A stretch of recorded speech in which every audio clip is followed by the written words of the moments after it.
시간이 되었으므로 2026년 6월 17일 수요일 아침 예배를 시작하겠습니다. 다 같이 주의 기도를 시작합니다. 하늘에 계신 우리 아버지여, 이름이 거룩히 여김을 받으시오며 나라가 임하옵시며 뜻이 하늘에서 이루어진 것 같이 땅에서도 이루어지이다. 오늘 우리에게 일용할 양식을 주시옵고 우리가 우리에게 죄진 자를 사하여 준 것 같이 우리의 죄를 사하여 주시옵고 우리를 시험에 들게 하지 마시옵고 다만 악에서 구하옵소서. 나라와 권세와 영광이 아버지께 영원히 있사옵나이다. 아멘. 우리의 생사와 복을 주관하시는 하나님 아버지, 하나님의 크신 사랑을 진심으로 감사드립니다. 우리에게 성령님을 보내주셔서 진리를 깨닫게 하시고 하나님의 말씀 안에서 주의 음성을 들을 수 있도록 허락하여 주심을 감사합니다. 또한 우리가 넘어지고 쓰러질 때가 많이 있는데 아주 넘어지지 않게 하시고 우리를 다시 일으켜 세워주셔서 독수리의 날갯짓을 할 수 있도록 모든 관계의 회복을 기하게 하여 주심을 또한 감사합니다. 하나님, 그렇게 우리를 눈동자처럼 지켜주시사 우리가 나고자 되지 아니하고 천국 백성으로 끝까지 살아남아 하나님께 영광 돌리는 삶을 살 수 있도록 은총 베풀어 주시옵소서.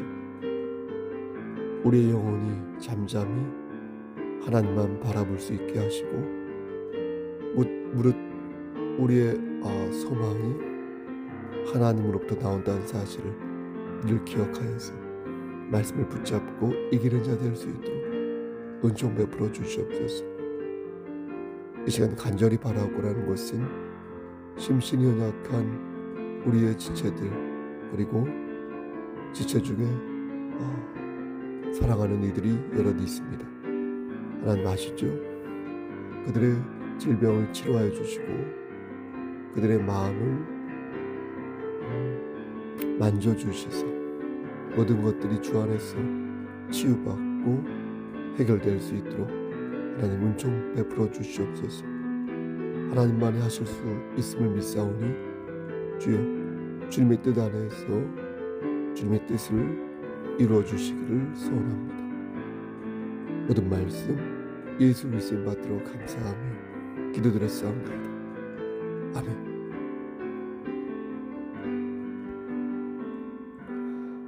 하나님 말씀 보겠습니다. 디모데후서 2장 1절부터 13절 말씀입니다. 디모데후서 2장 1절에서 13절, 신약성경 제성경으로 344쪽입니다.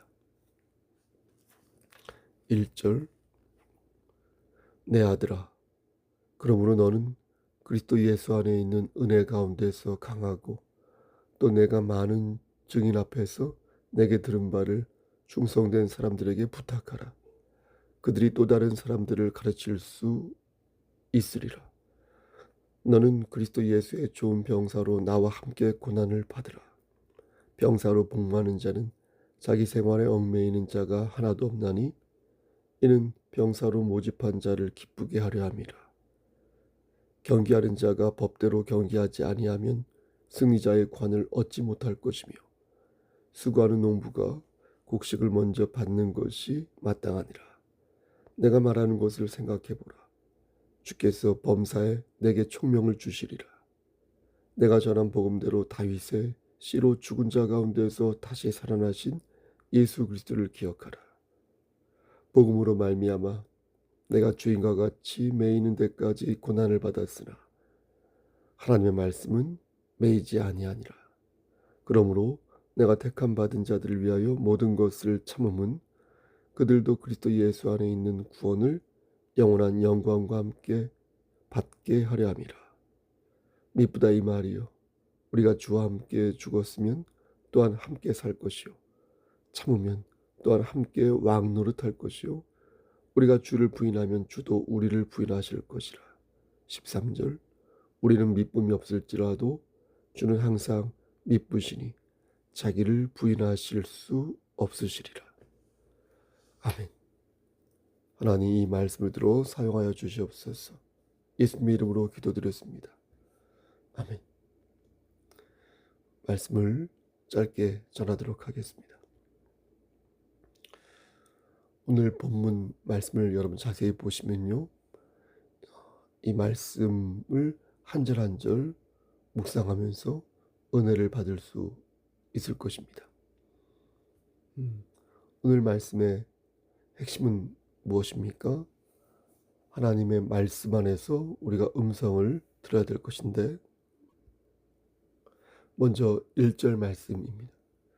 내 아들아, 그러므로 너는 그리스도 예수 안에 있는 은혜 가운데서 강하고, 이 말씀의 핵심은 예수 안에서 강해지라는 것입니다. 네가 정말로 강해지고 싶다면 예수 안에 머물러 있어야 한다라는 것입니다. 정말로 잘 나가고 싶다면 다른 거 잡지 말고 예수를 잡으라는 것입니다. 그렇게 할 때 하나님께서 주시는 교훈을 얻을 수 있고, 너는 하나님 뜻 안에서 예비된 복을 그 시간에 합당하게 받을 수 있게 된다는 것입니다. 그런 예수 안에서 강해지고 예수 안에서 담대히 주의 은혜를 붙잡고 파이팅하라는 것입니다. 다음 2절, 여기에도 핵심이 있는데, 또 네가 많은 증인 앞에서 내게 들은 바를 충성된 사람들에게 부탁하라. 그들이 또 다른 사람을 가르칠 수 있으리라. 이 말씀에는 중요한 동사가 나오는데, 그것이 무엇입니까? 부탁하라. 혼자 다 하려 하지 말고 옆에 있는 사람들과 같이 하라는 겁니다. 그가 못하겠는데요? 라고 말하면 한 번 더 같이 하시죠. 이렇게 말하고, 그래도 못하겠는데요? 라고 말하면 그때는 때를 좀 기다려 봅시다. 이렇게 하자는 겁니다. 그러면서 다른 사람에게도 부탁하여 그 사람이 내가 배운 것을 잘 받아서 또 다른 사람에게 가르칠 수 있도록 부탁하고 또 부탁하라는 겁니다. 우리 교회는 여러 리더들이 있지 않습니까?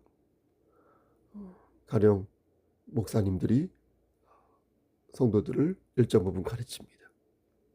또 셀 리더, 셀원들을 가르치고, 또 가르침을 받은 셀원들 역시 다른 사람들을 가르치고, 그렇게 섬깁니다. 그렇게 하나의 공동체를 이루어갑니다. 여러분 그러지 않습니까? 그러면 가르치는 사람은 배우지 아니하는가요? 천만의 말씀입니다. 목사님들 역시, 그리고 담임 목사인 저 역시 여러분들 통해서 배우는 것이 많이 있습니다. 제가 하는 것은 일부분에 지나지 않기에 서로가 서로에게 부탁하고 배워가며 하나님의 영광을 높이는 그런 노력이 마땅히 있어야 합니다. 우리 이것을 뭐라고 말합니까? 주 안에서 섬긴다라고 말하지 않습니까? 결국 섬기는 마음으로 가르치고 섬기는 마음으로 받으며, 그렇게 성숙한 가르침과 배움이 상호 간에 이루어질 때 그 공동체는 참으로 좋은 공동체가 되는 것입니다. 사도 바울은 디모데에게 부탁하는 것을 두려워하지 말고 부끄러워하지도 말라고 말했습니다. 왜 그렇습니까?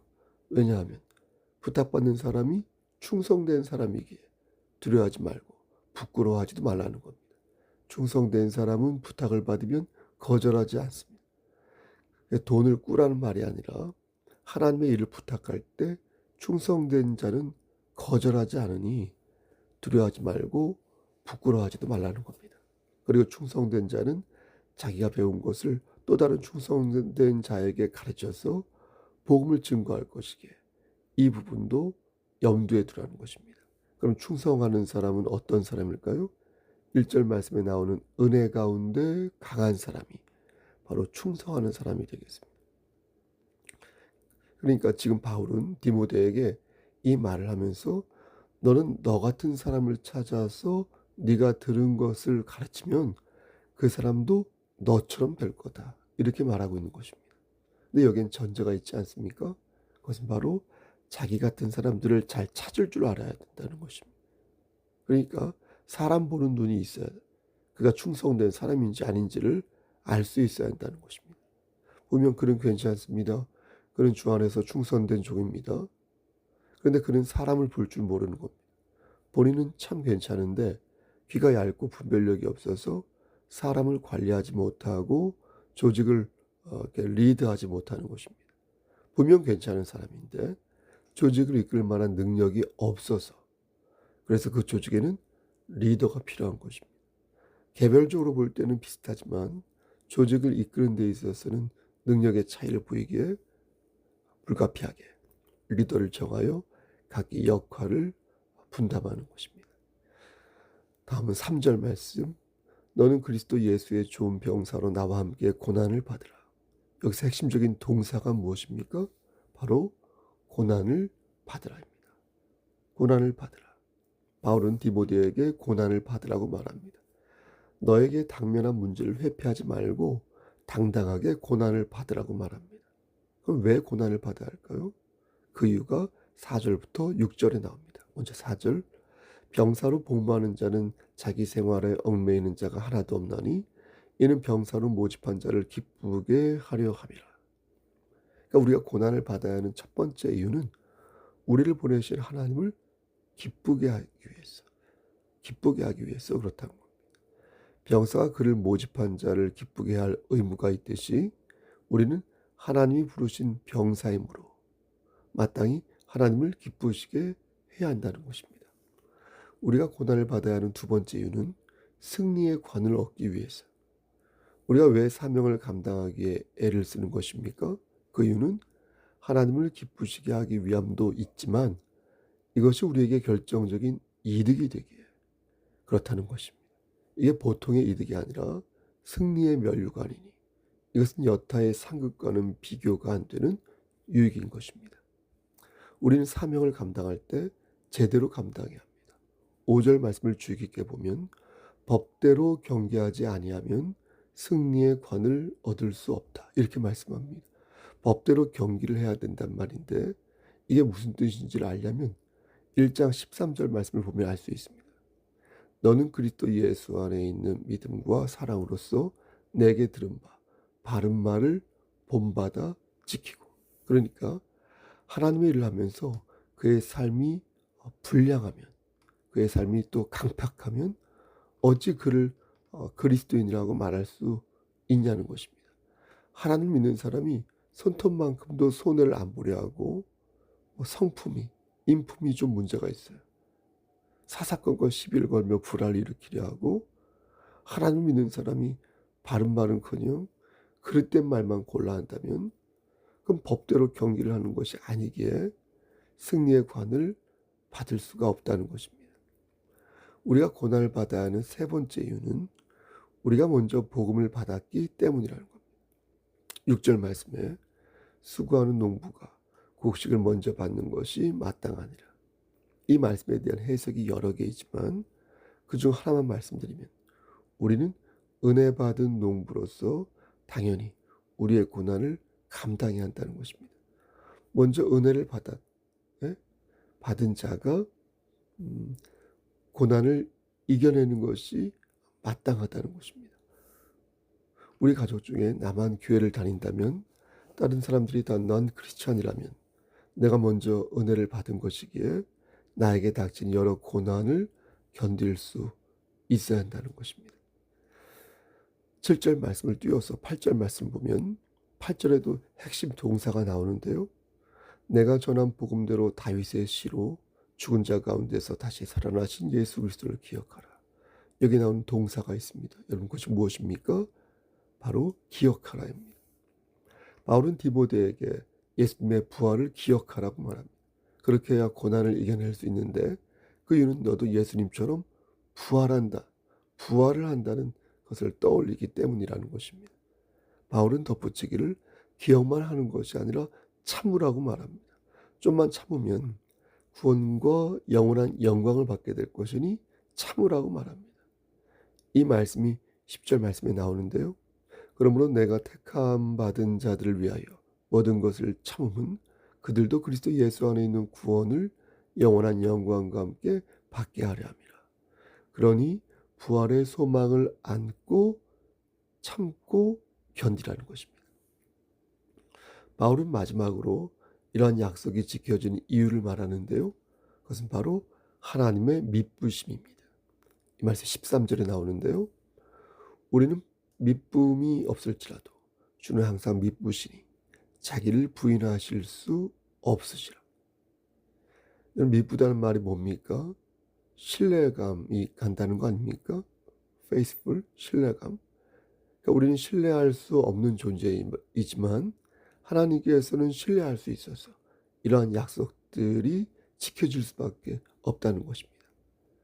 하나님께서 자신이 던진 덫에 걸려들었단 말이 아니라 그만큼 하나님의 신실하심을 강조한 표현인 것입니다.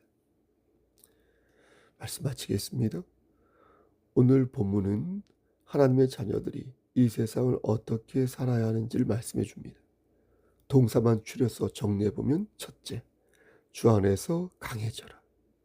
둘째, 충성된 자에게 부탁하라. 셋째, 고난을 회피하지 말고 받으라. 넷째, 예수 그리스도의 부활을 기억하라. 다섯째, 영생과 하늘의 영광을 생각하여 고난을 참으라. 그리고 마지막 여섯째, 하나님의 미쁘심을 알고 주와 함께 죽으라. 그리하면 살 것이다. 사랑하는 성도 여러분, 하나님 말씀 안에서 하나님의 계시를 발견하시기를 바라겠습니다. 하나님께서는 우리가 그리스도인으로서의 리더십을 갖기를 원하십니다. 그리스도인의 리더십은 그리스도를 의지하는 것에서부터 출발합니다. 내가 살아있는 이유를 하나님의 은혜 안에서 찾고, 그렇다면 남은 생애를 어떻게 보낼 것인가 고민하는 가운데 나에게 주신 은사를 어떻게 사용할까 궁리하고, 내가 속한 교회 공동체에서 어떤 일을 할까 또한 궁리하며 미쁘신 하나님을 기쁘게 하는 삶을 우리가 살 때 우리는 자연스럽게 성숙해지고 자연스럽게 풍미 있는 리더의 삶을 살 수 있게 되는 것입니다. 오늘 본문에 나온 6개의 동사를 잘 기억하셔서 오늘 수요일도 주 안에서 건강하고 반듯한 삶을 사시기를 바라겠습니다. 오늘도 성령님께서 우리와 동행하시기를 주님 이름 받들어 간절히 축원합니다. 아멘. 이제는 우리를 죄에서 구속하여 주신 우리 구주 예수 그리스도의 은혜와 아버지 하나님의 만극하신 그 사랑하심과 성령 하나님의 교통하시고 인도하신 모든 역사하심이 하나님 말씀 안에서 오늘도 반듯하게 섬기며 나아가길 소원하니 여기 모인 성도와 그들의 가정과 이 재단과 이 나라 위에 하나님의 사랑하심이 세세토록 함께 계실지어다. 아멘.